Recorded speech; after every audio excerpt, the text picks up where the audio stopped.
Hello everyone. कैसे हैं प्यारे बच्चे। ट्वेल्थ क्लास की फिजिक्स का बेटा चैप्टर नंबर 10 अपना चल रहा है।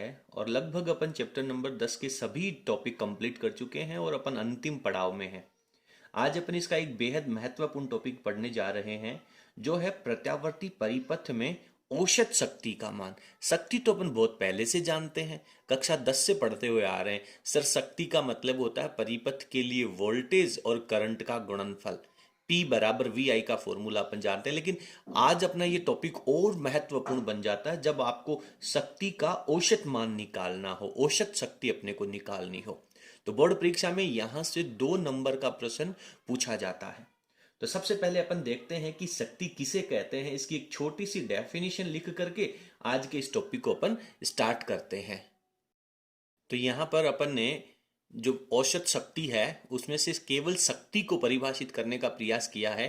अपन ने लिखा है कि विद्युत परिपथ में प्रत्यावर्ती वोल्टता एवं धारा। अगर वोल्टता प्रत्यावर्ती है तो निसंदेह है, बताने की आवश्यकता नहीं है कि धारा है वो भी प्रत्यावर्ती होगी, इसलिए अपने को शॉर्ट फॉर्म में लिखना है। प्रत्यावर्ती वोल्टता एवं धारा का जो गुणनफल होगा उसे अपन शक्ति कहते हैं, और इसे P बराबर वी आई के द्वारा लिखा जाएगा। अब आप बहुत अच्छे से जानते हैं कि सर प्रत्यावर्ती वोल्टता का जो समीकरण होता है, V की जो वैल्यू होती है वो V बराबर V naught sine omega T होता है। और इसी प्रकार से परिपथ में जो प्रत्यावर्ती धारा होती है उस धारा का इक्वेशन I बराबर आई नॉट साइन ओमेगा टी, और उसके बाद में यहाँ पे प्लस या माइनस फाई लिख करके अपन कलांतर लिखते हैं। तो यहाँ पे अपन माइनस फाई ले लेते हैं। ये प्लस फाई लिख करके भी बताया जा सकता है, दोनों ही सेम स्थितियां हैं। आप बहुत अच्छे से जानते हैं कि वी नोट है वो वोल्टेज का शिखर मान है, आई नोट है ये धारा का शिखर मान है, वी जो यहाँ पे प्रदर्शित कर रहे हैं ये वोल्टेज का तात्क्षणिक मान है जो टाइम पे डिपेंड करता है। इसी प्रकार से ये जो आई है वो भी करंट का तात्क्षणिक मान है जो समय पे निर्भर कर रहा है। तो जब आप V और I दोनों का गुणनफल करेंगे तो आपके पास जो शक्ति कैलकुलेट होकर के आएगी वो भी तात्क्षणिक शक्ति हो जाएगी, क्योंकि वोल्टेज टाइम पे डिपेंड कर रहा है, करंट है वो भी टाइम पे डिपेंड कर रहा है, देन डेफिनेटली पावर है वो भी टाइम पर डिपेंड करेगा। तो यहां पे अपन तात्क्षणिक शक्ति का फॉर्मूला लिख देते हैं। तो मैं यहां पे लिखता हूं तात्क्षणिक शक्ति, इसको अपन नाम दे देते हैं तात्क्षणिक शक्ति। ठीक है बेटा। तो तात्क्षणिक शक्ति को अपन लिखेंगे P से, P बराबर अपन लिखेंगे वी आई से। अब तात्क्षणिक शक्ति है, इसको थोड़ा सा आइडेंटिफाई या स्पेसिफाई यदि अपन करना चाहें तो इसके नीचे T लगा देते हैं। ये T यह बता रहा है कि जो पावर है वो टाइम पर डिपेंड कर रहा है। ओके। अब आप बहुत इजीली ये जो P है इस P की वैल्यू फाइंड आउट कर लीजिए। पहले V का इक्वेशन लिख लीजिए और I की वैल्यू लिख लीजिए। तो यहाँ पे मैं वैल्यू लिखूंगा तो V का मान आएगा V naught sine omega T लिखा, और I की जगह अपन लिखेंगे I naught sine omega T minus five लिख देंगे। बहुत इजी है। दोनों को यदि अपन सॉल्व करें तो आप देखेंगे कि सर वी नॉट और आई नॉट ये तो कांस्टेंट वैल्यूज हैं, तो क्यों ना अपन इनको इनके साथ में पहले लिख लें। तो मैं यहाँ पे लिख लेता हूँ वी नॉट, फिर लिख लेता हूँ आई नॉट, फिर लिखता हूँ मैं साइन ओमेगा टी, और यहाँ आ जाएगा मेरे पास sine omega T minus five. ये अपने पास वैल्यू चल रही है बेटा पी टी की। अब यदि आप बहुत ध्यान पूर्वक देखेंगे, देखिए आपको पहली बात तो इस टॉपिक का जो उद्देश्य है वो आपके दिमाग में हर पल होना चाहिए, यानी आपको औसत शक्ति निकालनी है। तो औसत शक्ति निकालने के लिए अपन इस इक्वेशन को थोड़ा सा सॉल्व करना चाहते हैं। तो आप लोगों ने मैथमेटिक्स में एक फॉर्मूला पढ़ा है, ये मेरे पास थीटा की वैल्यू कुछ अलग है और यहाँ पे थीटा की वैल्यू कुछ अलग है। तो ये मेरे पास त्रिकोणमिति में एक फॉर्मूला अक्सर मैथमेटिक्स के स्टूडेंट पढ़ते हैं, साइन कुछ एंगल इनटू में साइन और दूसरा कुछ एंगल, तो उसे लिखा जाता है साइन सी इंटू साइन डी। ठीक है, साइन सी इंटू साइन डी। लेकिन उस फॉर्मूले के साथ बेटा आप एक बात जानते हैं कि सर मल्टीपल में 2 होना आवश्यक है। मैं पहले वो फॉर्मूला लिख देता हूं नीचे, यहां पे लिख लेता हूं, यहां पे लिखता हूं। तो फॉर्मूला होता है 2 साइन सी और साइन डी। अगर ऐसी कोई वैल्यू आपके पास मिल जाए तो उसको आप लिख सकते हैं sir cos C minus D minus cos C plus D लिख सकते हैं। सी प्लस डी लिख सकते हैं। ये अपने पास इसका फॉर्मूला होता है। लेकिन इसमें सर अपने पास टू है ही नहीं, तो टू लेके आओ बेटा। कैसे लेके आओगे? इसको टू से ऊपर नीचे मल्टीप्लाई कर दीजिए। तो अब आपके पास ये V naught I naught upon two ये तो सेपरेट रह जाएगा, और ये जो बाकी का पोर्शन है इसमें आप त्रिकोणमिति के इस फॉर्मूले को अप्लाई कर दीजिए। तो जब ये त्रिकोणमिति का फॉर्मूला अप्लाई करेंगे तो इसको तो V naught I naught upon two को तो सेम रहने देते हैं। अब इसको लगा लीजिए, यहाँ पे पहले बड़ा ब्रैकेट लगा दे, तो मेरे पास क्या आएगा सर? कोस। फिर कोस में क्या आएगा? c minus D. इसको मैं c मान लेता हूं, इसको d मान लेता हूं। तो c में से जब माइनस डी करूंगा तो एक लाइन में यहां पे सॉल्ट कर देता हूं। क्या नजर आएगा? ये c है, माइनस लगेगा तो ये माइनस हो जाएगा और ये प्लस हो जाएगा। ये माइनस और ये प्लस कैंसिल आउट हो जाएगा, तो मेरे पास यहाँ पे प्लस का 5 बच जाएगा। मैं डायरेक्ट कैलकुलेशन लगा देता हूं, मुझे ज्यादा कहानी यहां पर लिखने की आवश्यकता नहीं होनी चाहिए। फिर फॉर्मूले में आता माइनस, तो वो माइनस भी लगा दिया। फिर आपको लिखना है कॉस, फिर लिखना है c प्लस डी, तो c प्लस डी लिखना है। तो इन दोनों को जोड़ना है। जोड़ने के लिए क्या करना होगा? ओमेगा टी तो हो जाएगा 2 ओमेगा टी, और उसमें से माइनस का 5 है वो आपके इसके साथ रह जाएगा। तो आपके पास जो टी पी की वैल्यू है, पावर की जो वैल्यू है, वो कुछ इस तरीके से आ जाती है। अब एक काम करते हैं बेटा, अपन ये जो V naught I naught upon two है इसको अंदर ले जाते हैं ब्रैकेट के, और इन दोनों के साथ लिख देते हैं। तो फटाफट एक इक्वेशन अपने को और लिख लेनी चाहिए यहाँ पर। तो ये वैल्यू आ जाएगी पी टी, ये हो गया आपके पास V naught I naught upon two, और यहाँ पे रहेगा कॉस 5, फिर माइनस लगेगा, फिर V naught I naught upon two, और यहाँ लगेगा कॉस 2 ओमेगा टी माइनस 5। तो यहां तक आप लोगों को बहुत अच्छे से समझना है। देखिए कंप्लीट मैथमेटिकल पार्ट है, इसमें ज्यादा समझने की आवश्यकता नहीं है। तो अब आप यहां पर वीडियो की स्क्रीन को पॉज करें और अपने जो नोट्स हैं वो अच्छे तरीके से समझते हुए उतार लें। बाकी अपन पेपर को ऊपर स्किप करके इसके नीचे का भाग लिखते हैं, ठीक है? अब ये जो आपके पास लास्ट रिजल्ट आया है, इस रिजल्ट को आप बहुत ध्यान से पढ़िए। आप देखेंगे कि ये जो शक्ति है वो तो तात्कालिक क्षणिक शक्ति है, यानी इसका मान टाइम पर डिपेंड करना चाहिए।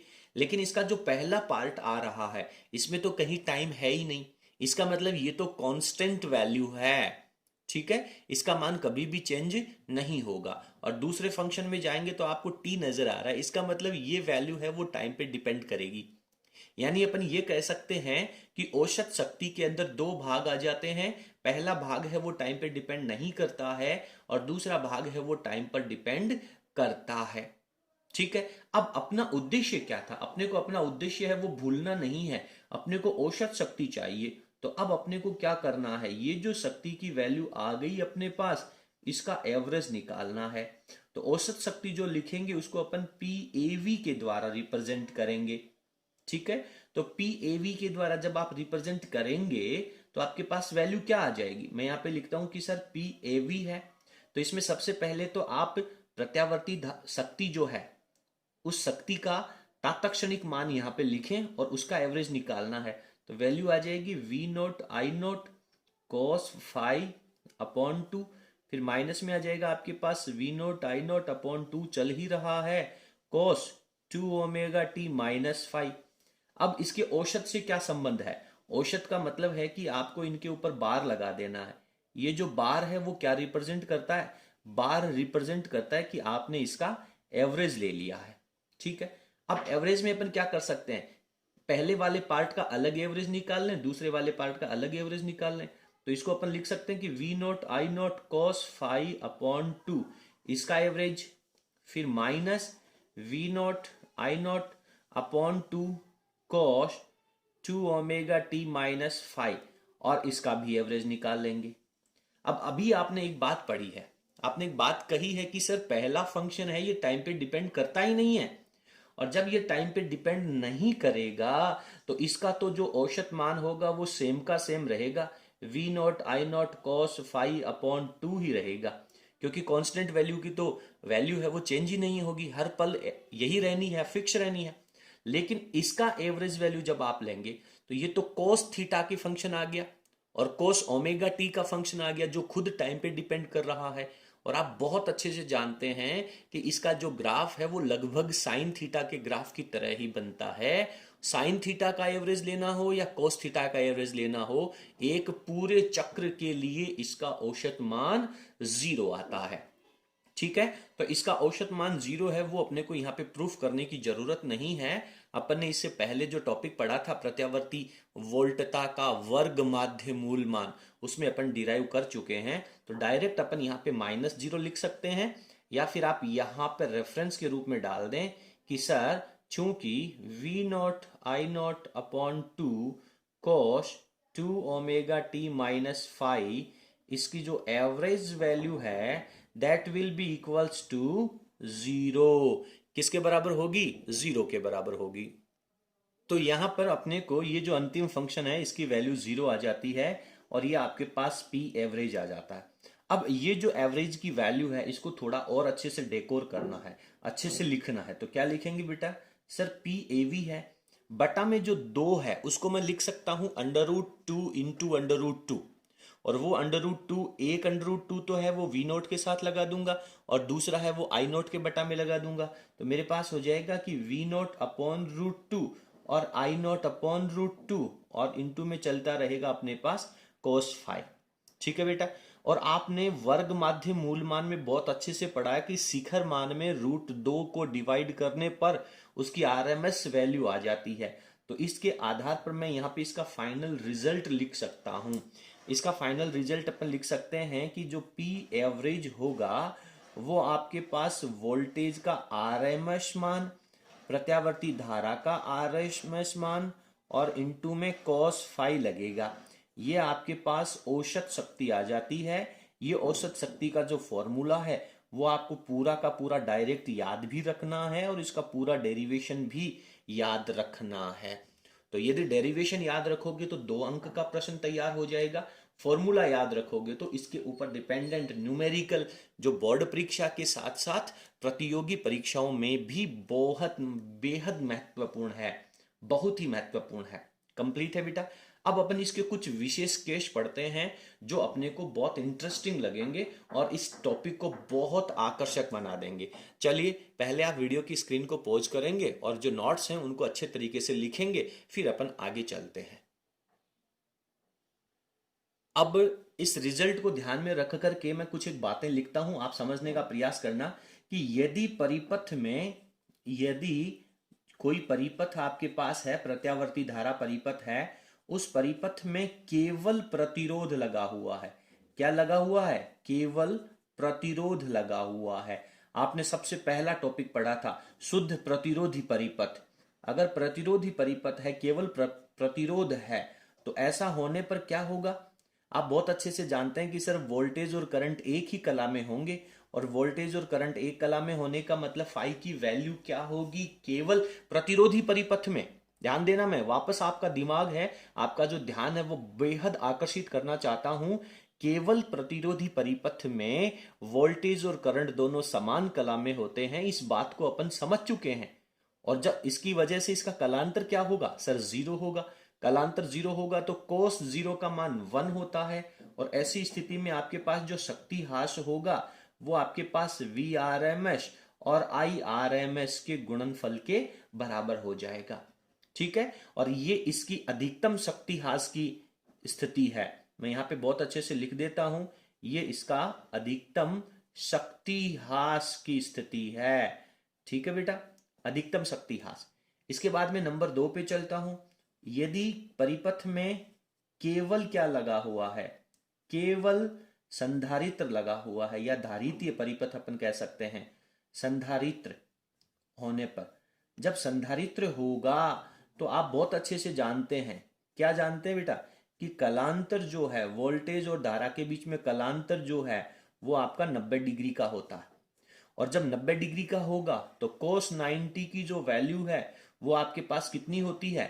0 होती है। और ऐसी स्थिति में जो शक्ति ह्रास की वैल्यू आ जाएगी वो आपके पास 0 आ जाएगी। यानी यदि परिपथ में केवल कैपेसिटर लगा है तो किसी प्रकार का कोई शक्ति ह्रास नहीं होगा।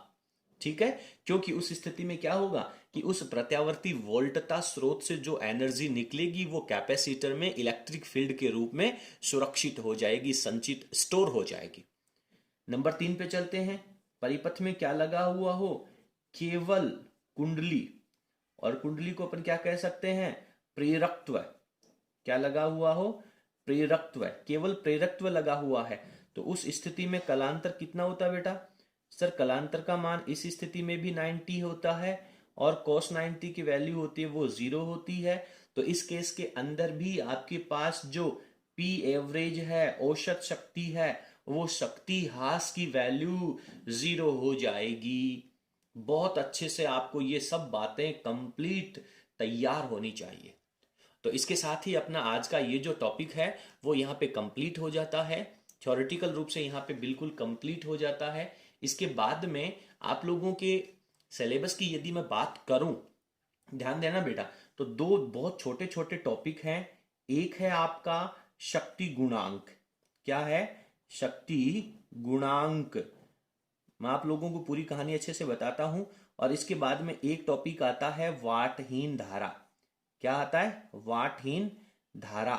ये दोनों जो टॉपिक हैं ये कॉम्पिटिटिव एग्जाम की दृष्टि से तो बेहद महत्वपूर्ण है, लेकिन इस वर्ष जो कोरोना या कोविड-19 की वजह से सिलेबस रिड्यूस किया गया है, कम किया गया है, उसमें ये दोनों टॉपिक हैं वो हटा दिए गए हैं।